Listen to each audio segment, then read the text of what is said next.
En el apartado anterior hemos tratado el concepto de conectividad ecológica o conectividad del paisaje y hemos descrito la diferencia entre conectividad estructural y conectividad funcional y otros contenidos relacionados.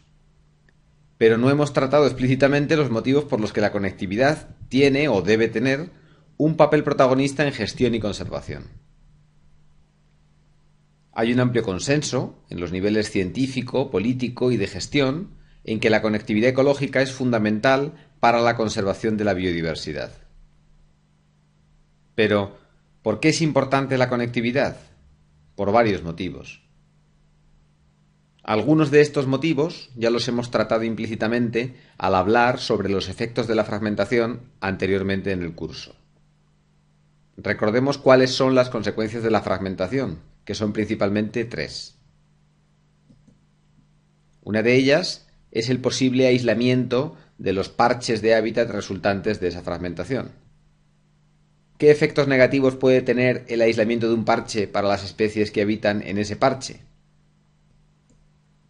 Desde un punto de vista genético, una población aislada y con pocos individuos presenta los riesgos asociados a la endogamia y a los procesos de deriva genética y pérdida de variabilidad genética. Estos procesos pueden traducirse en menores tasas de éxito reproductivo y en una menor aptitud de los individuos resultantes frente a las condiciones del medio. Desde un punto de vista demográfico, si en una tesela aislada se produce una incidencia inusualmente elevada de un determinado factor o perturbación, como un incendio forestal, un patógeno o enfermedad infecciosa, una alta presión de predadores o de caza, o una intensa sequía en un determinado año, los individuos que habitan en dicha tesela aislada no podrán desplazarse a otras teselas de hábitat para evitar esa incidencia temporal de dicho factor, por lo que inevitablemente lo sufrirán en toda su intensidad, pudiendo llegar incluso a la desaparición de todos los efectivos de una determinada especie en dicha tesela. Además, al estar la tesela aislada, la desaparición de la especie en un momento determinado, causada por ese factor temporal, se convertirá en una extinción permanente, ya que no será posible que otros individuos de otras poblaciones, más o menos cercanas, recolonicen el parche una vez que hayan pasado las circunstancias que provocaron esa desaparición temporal. Por ejemplo, una vez que el bosque se regenere y se recupere tras el paso del incendio, se recupere la disponibilidad de alimento una vez cese la sequía, o se hayan restaurado ya las condiciones de hábitat adecuadas para dicha especie. Y ello consecuencia de dicho aislamiento de las teselas. Pero podemos pensar en la conectividad como en lo contrario del aislamiento. Si se mantiene una suficiente conectividad entre diferentes teselas, entre diferentes poblaciones o subpoblaciones de una especie, habrá flujo e intercambio genético entre las mismas. Los aportes de diversidad genética que puedan provenir de otras poblaciones más o menos alejadas en el territorio evitarán la indeseada endogamia y depresión genética. Por otro lado, si hay conectividad, las especies podrán moverse y redistribuirse en el paisaje buscando aquellas zonas que en cada momento son más adecuadas para ellas y evitando esas otras zonas que en determinados momentos presentan riesgos para su supervivencia debido a factores como depredación, incendios o condiciones climáticas inusualmente extremas. Y además, las teselas en las que al cabo de un tiempo cesa la incidencia de ese factor indeseado pueden ser recolonizadas y por tanto las especies pueden volver a aprovechar los recursos de hábitat que estas teselas presentan en diferentes momentos. Es decir, si hay fragmentación, pero conseguimos mantener la conectividad entre los parches de hábitat, los impactos negativos sobre la biodiversidad serán en general notablemente menores que los que se presentarían en el caso de que la fragmentación fuera acompañada por el aislamiento completo de los parches resultantes. La conectividad tiene, por tanto, por definición, la capacidad de mitigar los efectos negativos del aislamiento de las teselas que puede producirse tras la fragmentación de los hábitats. Veamos ahora qué pasa con los otros efectos de la fragmentación. ¿Puede la conectividad mitigar en todo o en parte esos otros efectos? Otro efecto de la fragmentación es el de la reducción en el tamaño de los parches.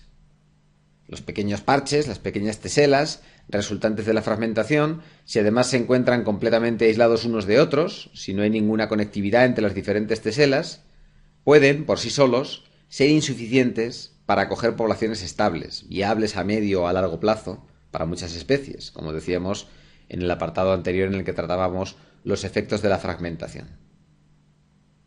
Sin embargo, un suficiente grado de conectividad entre dichas teselas puede hacer que, en conjunto, ese sistema de parches conectado sí proporcione los recursos de hábitat suficientes para satisfacer las necesidades vitales de una especie determinada, y por tanto, para mantener poblaciones viables y garantizar la persistencia de las especies.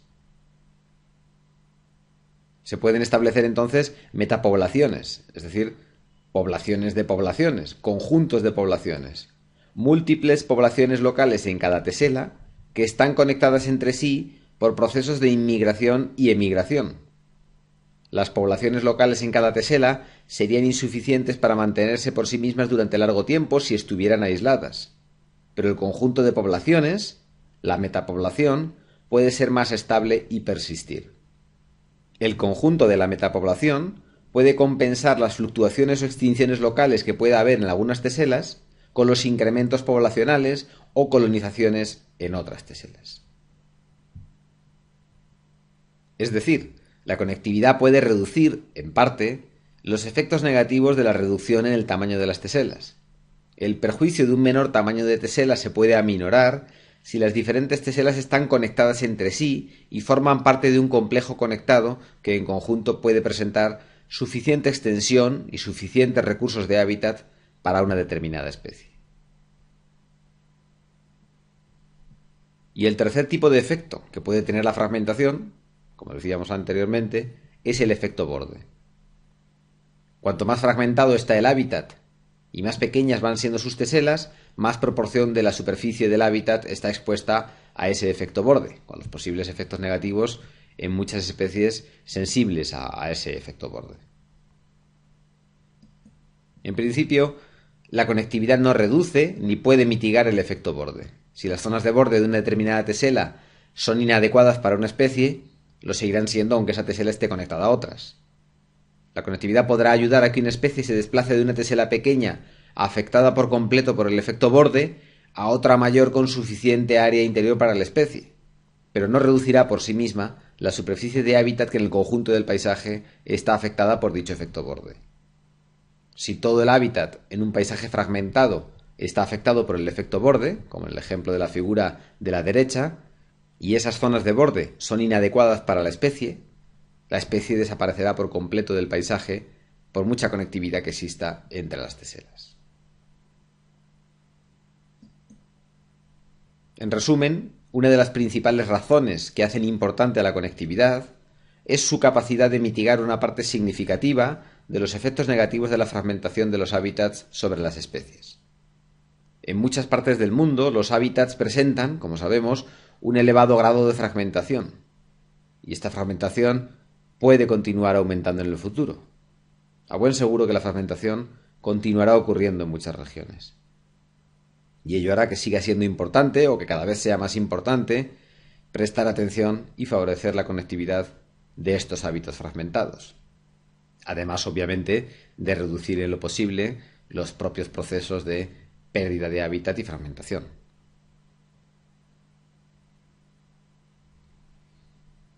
Además, hoy en día, las especies tienen necesidad de ajustar y modificar sus áreas de distribución para adaptarse a los cambios en los usos del suelo y en el clima. En lo que se refiere en concreto al cambio climático actual y a las predicciones sobre su evolución, las especies tendrán que desplazarse para conseguir situarse dentro de las zonas que ya en el presente, sobre todo en el futuro, van a ir presentando las condiciones climáticas más adecuadas para ellas. Tendrán que desplazarse altitudinalmente, hacia arriba en las montañas, o latitudinalmente, es decir, hacia los polos, más hacia el norte en el hemisferio norte y más hacia el sur en el hemisferio sur. Si una especie en una zona determinada del territorio se encuentra aislada, sin posibilidad de acceder a las otras zonas que ahora o en el futuro puedan ser las adecuadas de acuerdo a sus requisitos climáticos, quedará encerrada en una especie de trampa en la que el incremento de las temperaturas o de los periodos de sequía dificultarán cada vez más su supervivencia y su reproducción, viéndose abocada eventualmente a su extinción.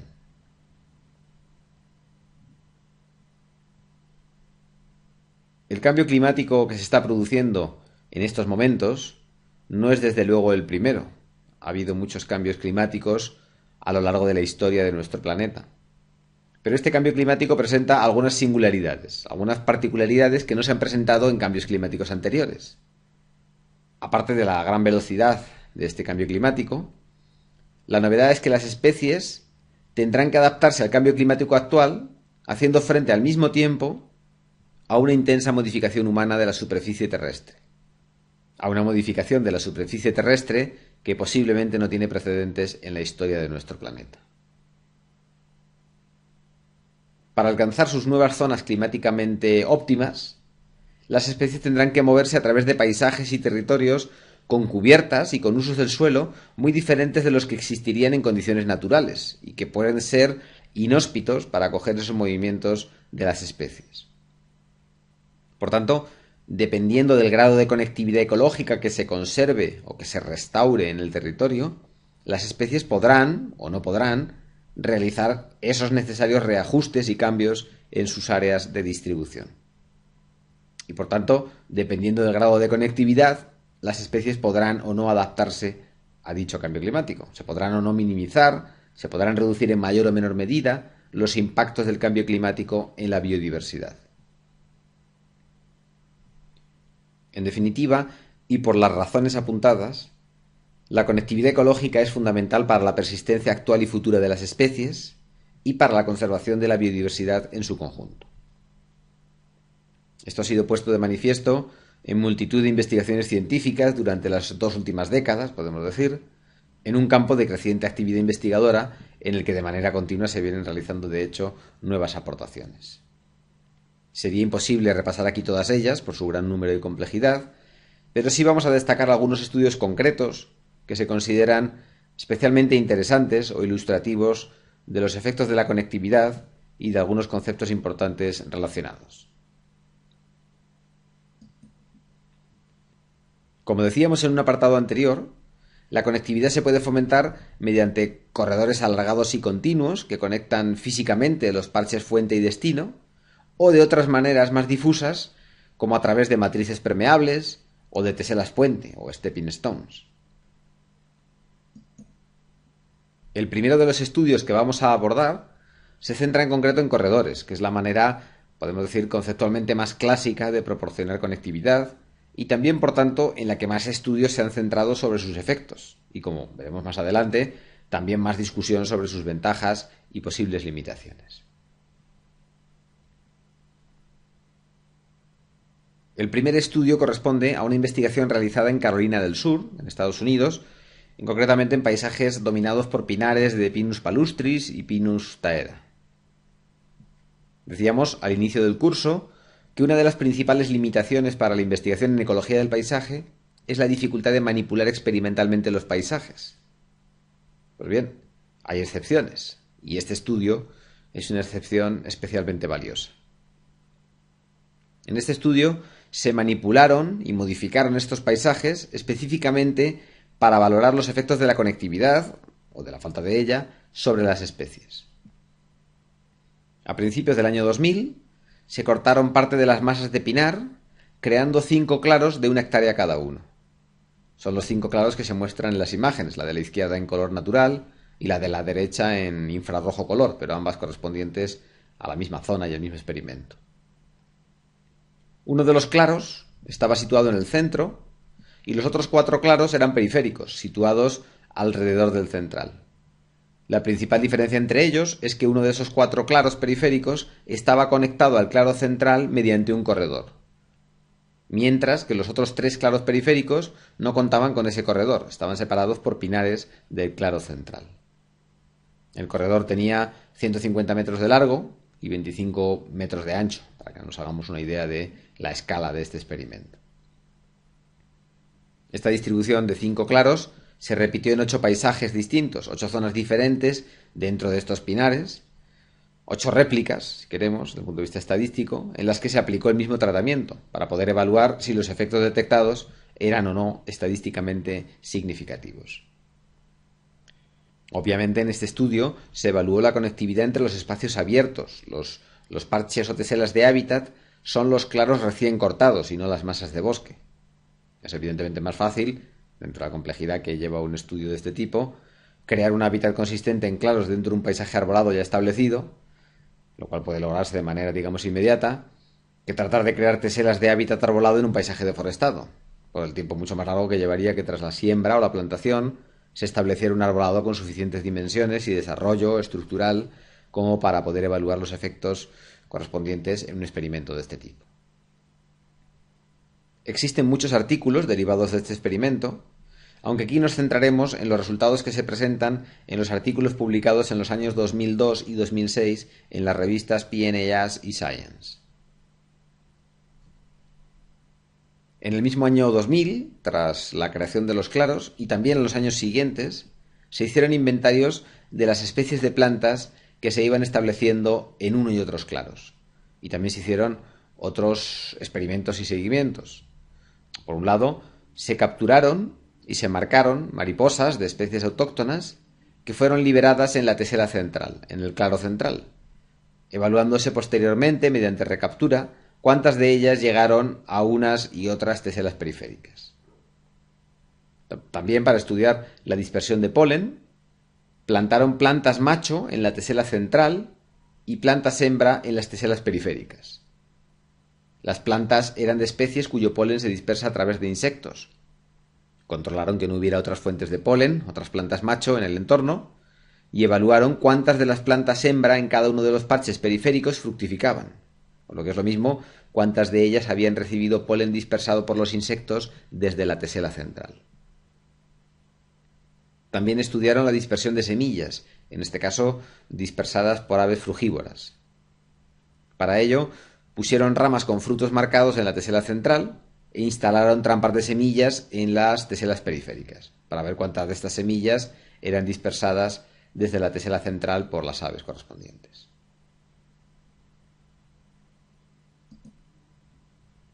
Los resultados mostraron que los claros que estaban conectados por el corredor a la tesela central recibieron más mariposas que los claros que no contaban con tal corredor. Se recapturaron del doble al triple de mariposas en los claros conectados por el corredor que en los no conectados. La fructificación de las plantas hembra fue un 70% superior en los claros conectados por el corredor, lo que evidencia un mayor flujo de insectos desde la tesela central gracias a la presencia de dicho corredor. También los aportes de semillas por aves frugívoras fueron significativamente mayores en los claros con corredor que en los claros no conectados. En cuanto a la riqueza de especies de plantas, inicialmente, en el mismo año de creación de los claros, no se encontraron diferencias significativas entre los claros con y sin corredor. Sin embargo, al siguiente año la riqueza de especies ya era significativamente mayor en los claros conectados, y al ir pasando los años, esas diferencias fueron aumentando cada vez más, llegando a ser un 20% superior la riqueza 5 años después de crearse los claros. Esto se puede observar en la gráfica de la derecha, donde las barras azules muestran la diferencia en la riqueza de especies de plantas entre los claros conectados y los no conectados, en claro incremento año tras año. Además, como se puede observar en la gráfica de la parte inferior derecha, ese incremento de la riqueza de especies de plantas correspondía a especies autóctonas y no a especies invasoras que se pudieran haber establecido en las zonas taladas. En esa gráfica se muestra en color verde la diferencia entre la riqueza de plantas autóctonas entre los claros conectados y no conectados, en claro incremento con el tiempo, y en color amarillo la misma diferencia entre la riqueza de especies exóticas, que fue muy pequeña y no significativa y sin tendencia apreciable de incremento con el paso de los años. Un aspecto interesante de este estudio es que en el año 2004, 4 años después de crear los claros, se produjo un incendio que quemó la vegetación presente en los claros. Es el año que se observa sin datos en las gráficas de la derecha, destacado con las elipses rojas. Es el penúltimo año de la serie de datos recogida en este estudio que se publicó en el año 2006. Tanto trabajo y esfuerzo en realizar este experimento a gran escala y en el seguimiento de la vegetación año tras año, y un incendio desbarata todo lo planificado y todo lo invertido. Un contratiempo. ¿O no? Este incendio permitió hacer un experimento adicional, que resulta también de gran interés y se incluyó dentro del estudio. El incremento de la riqueza de especies que se había detectado hasta la fecha era puramente coyuntural, solamente efectivo durante breve plazo. Por ejemplo, la diferencia en la riqueza de especies solo se mantendría durante un tiempo acotado hasta que ocurriera una perturbación como un incendio forestal u otro tipo de perturbación. Pues no, los resultados mostraron que no. Al año después del incendio, los claros conectados por el corredor mostraron más riqueza de especies de plantas que los no conectados. Y además, esa diferencia continuaba ampliándose, y era después del incendio todavía mayor de lo que había sido en el año previo al incendio. El banco de semillas existente en el suelo, en buena medida procedente de las especies previamente establecidas en cada claro antes del incendio, aparte del aporte adicional que puede haber, por ejemplo, por especies frugívoras tras el incendio, fue determinante para que la comunidad de plantas que pudo regenerar tras el incendio fuera mucho más diversa en los claros conectados que en los no conectados. Es decir, los beneficios proporcionados por la conectividad, por los corredores, eran resistentes a impactos como los causados por los incendios y por tanto tenían efectos beneficiosos a largo plazo, efectos que eran robustos ante las perturbaciones.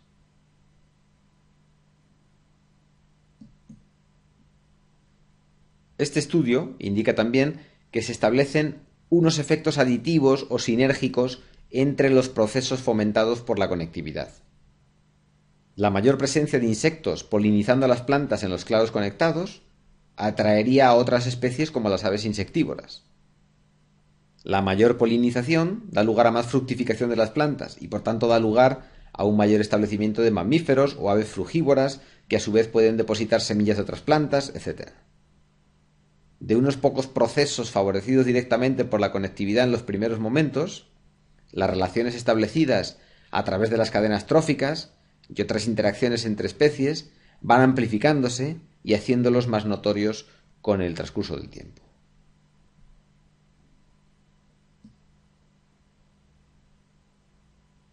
Otro estudio interesante es el realizado por Lindborg y Eriksson en herbazales, en pastizales de Suecia, publicado en el año 2004 en la revista Ecology.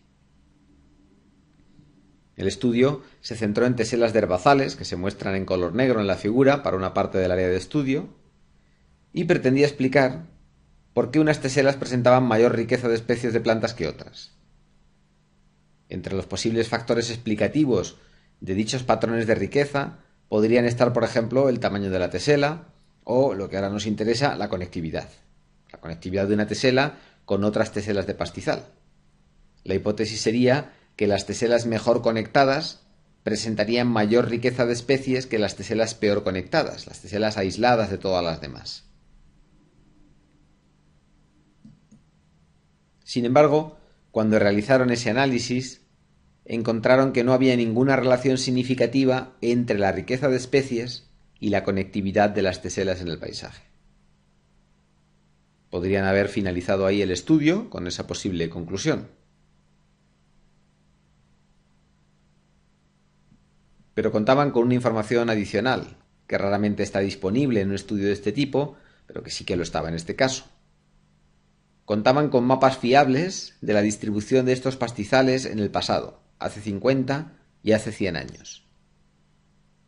Entonces lo que hicieron es repetir el análisis, pero tratando de explicar la riqueza actual, no con la conectividad actual de las teselas en el paisaje actual, sino con la conectividad que tuvieron esas teselas hace 50 o 100 años. Y encontraron que sí había una relación significativa. Las teselas que tenían actualmente una elevada riqueza de especies de plantas eran las teselas que hace 50 o 100 años habían estado bien conectadas a otras teselas de herbazal, independientemente de si actualmente seguían o no bien conectadas a otras teselas de hábitat. Y que las teselas que tenían actualmente una baja riqueza de especies eran aquellas que ya hace 50 o 100 años estaban desconectadas de otras teselas de herbazal.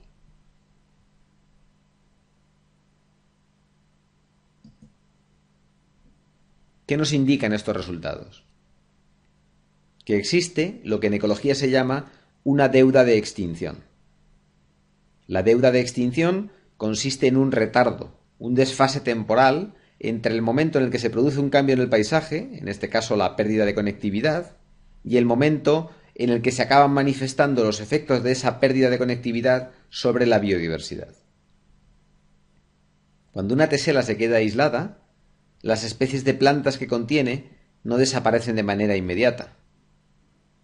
Al quedarse aislada, la tesela contrae una deuda de extinción que tendrá que ir pagando y pagará progresivamente en el futuro en forma de extinción de especies. Cuando a lo largo del tiempo distintos factores como un incendio, un invierno inusualmente frío, una sequía estival más intensa de lo habitual, una plaga, vayan haciendo desaparecer determinadas especies de las teselas aisladas, no habrá posibilidad de que estas especies se recuperen o vuelvan a establecerse gracias a los aportes de otras fuentes poblacionales de esas especies, debido a la falta de conectividad. Del mismo modo, los efectos de la pérdida de conectividad no se trasladarán de manera automática a la pérdida de variabilidad genética de las poblaciones que se quedan aisladas. Es necesario que pasen varias generaciones para que la falta de intercambio con individuos de otras poblaciones vaya propiciando y acentuando los procesos de endogamia, deriva genética y a la postre la mencionada pérdida de variabilidad genética y en última instancia la desaparición de la especie correspondiente. Los efectos sobre la diversidad de especies o genes empezarán a ser notorios y continuarán amplificándose mucho después posiblemente del momento en el que se produjo el cambio en el paisaje y la pérdida de conectividad correspondiente. Y esos efectos se seguirán produciendo y progresando, aunque no haya ningún nuevo cambio en el paisaje actual que aparentemente pueda explicar los mismos, ya que el mecanismo de la deuda de extinción ya se puso en marcha tiempo atrás. Podemos decir que con la pérdida de conectividad ponemos en marcha una respuesta retardada de extinción. Estos desfases temporales introducen una notable complejidad en conservación y en evaluación del impacto ambiental.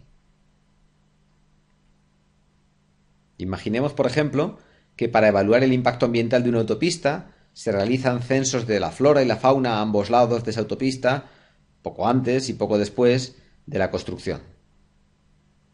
Y que estos censos arrojan que no hay diferencias en la composición de especies antes y después de dicha construcción de la autopista. Podríamos concluir que la autopista no tiene impacto sobre la composición de especies en estos ecosistemas. O podría ser que simplemente no ha dado tiempo a que los efectos de la autopista sobre la biodiversidad se manifiesten en toda su extensión. Pueden requerirse décadas para que los ecosistemas aislados acaben de pagar la deuda de extinción que han contraído por la construcción de esa autopista.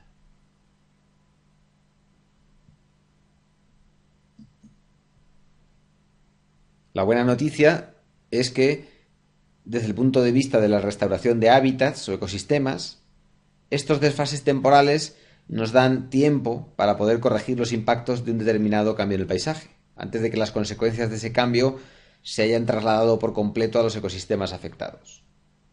Por ejemplo, en el caso de la autopista, quizá podríamos construir o mejorar pasos de fauna bastantes años después de la construcción de la autopista. Estas medidas de permeabilización y de mitigación del efecto barrera de la autopista podrían llegar todavía a tiempo para aliviar los efectos que un aislamiento más prolongado en el tiempo hubiera llegado a causar en la diversidad de especies y genes en los ecosistemas afectados por dicha autopista. Por otro lado, estas consideraciones sobre conectividad y deuda de extinción nos llevan a una cuestión importante en el diseño de espacios protegidos, de reservas. Uno de los criterios más utilizados para seleccionar las zonas a proteger es el de la riqueza de especies, o el de la presencia de determinadas especies singulares o amenazadas. Protegiendo esas zonas, se entiende que se podrán preservar esas especies que motivaron su declaración como espacios protegidos. Pero ¿qué ocurrirá si las zonas que estamos protegiendo tienen una elevada riqueza de especies, pero a la vez una fuerte deuda de extinción? Por mucho que hagamos los mayores esfuerzos posibles de conservación dentro de ese espacio protegido, si no hay conectividad ecológica de ese espacio con otros espacios protegidos, con otras zonas de hábitat o poblaciones, puede que el único resultado de nuestro esfuerzo sea, de todos modos, un imparable declive en la riqueza o abundancia poblacional de las especies dentro de esos espacios protegidos.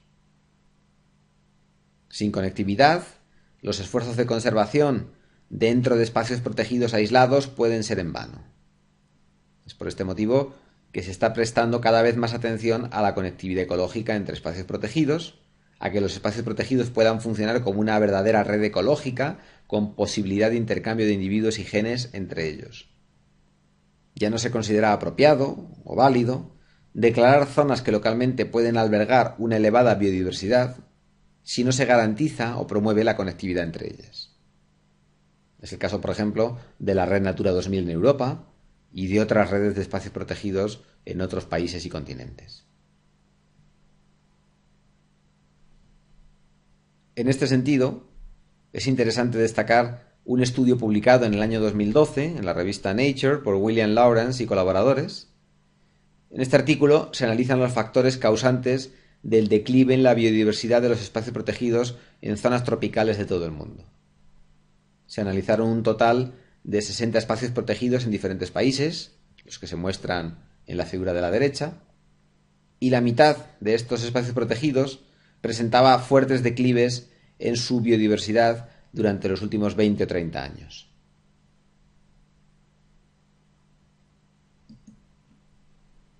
En este estudio se concluye que los cambios fuera de los propios espacios protegidos estuvieron entre los factores más determinantes para explicar dichos declives dentro de los propios espacios protegidos.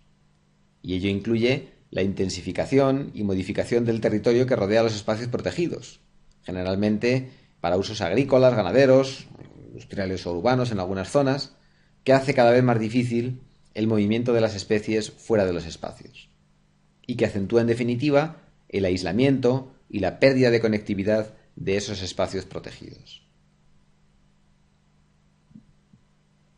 Tomando algunas de las frases directamente de este artículo, que traducimos al español, las áreas protegidas tropicales presentan con frecuencia íntimos vínculos ecológicos con los hábitats que las rodean. Proteger la biodiversidad requiere algo más que solo salvaguardar los espacios protegidos en sí mismos. No es suficiente con confinar los esfuerzos de conservación al interior de las reservas mientras se ignoran los paisajes circundantes. Y yendo a una de las conclusiones literales del estudio, las vitales funciones ecológicas de los hábitats que rodean las áreas protegidas hacen imperativo, siempre que sea posible, establecer amplias áreas de buffer o amortiguación alrededor de las reservas, mantener una conectividad sustancial con otras áreas de bosque y promover los usos del suelo de menor impacto en las zonas próximas a las reservas. Podemos concluir este apartado con una frase tomada del artículo de Lindborg y Eriksson en los herbazales de Suecia, que sintetiza bien la problemática que estamos tratando. Traduciendo al español, la frase en inglés que aparece en pantalla: los patrones de diversidad de especies en los paisajes actuales se han formado bajo condiciones que ya no existen. Por las condiciones que ya no existen se refiere a la conectividad, a la pérdida de conectividad. Para conservar la biodiversidad, no podemos proteger únicamente las zonas donde actualmente existe mayor riqueza de especies. Necesitamos mantener los factores y los procesos que han generado esa riqueza de especies y que son los necesarios para poder protegerla y conservarla. Y entre esos factores y procesos se encuentra, de manera protagonista, la conectividad ecológica, la conectividad del paisaje.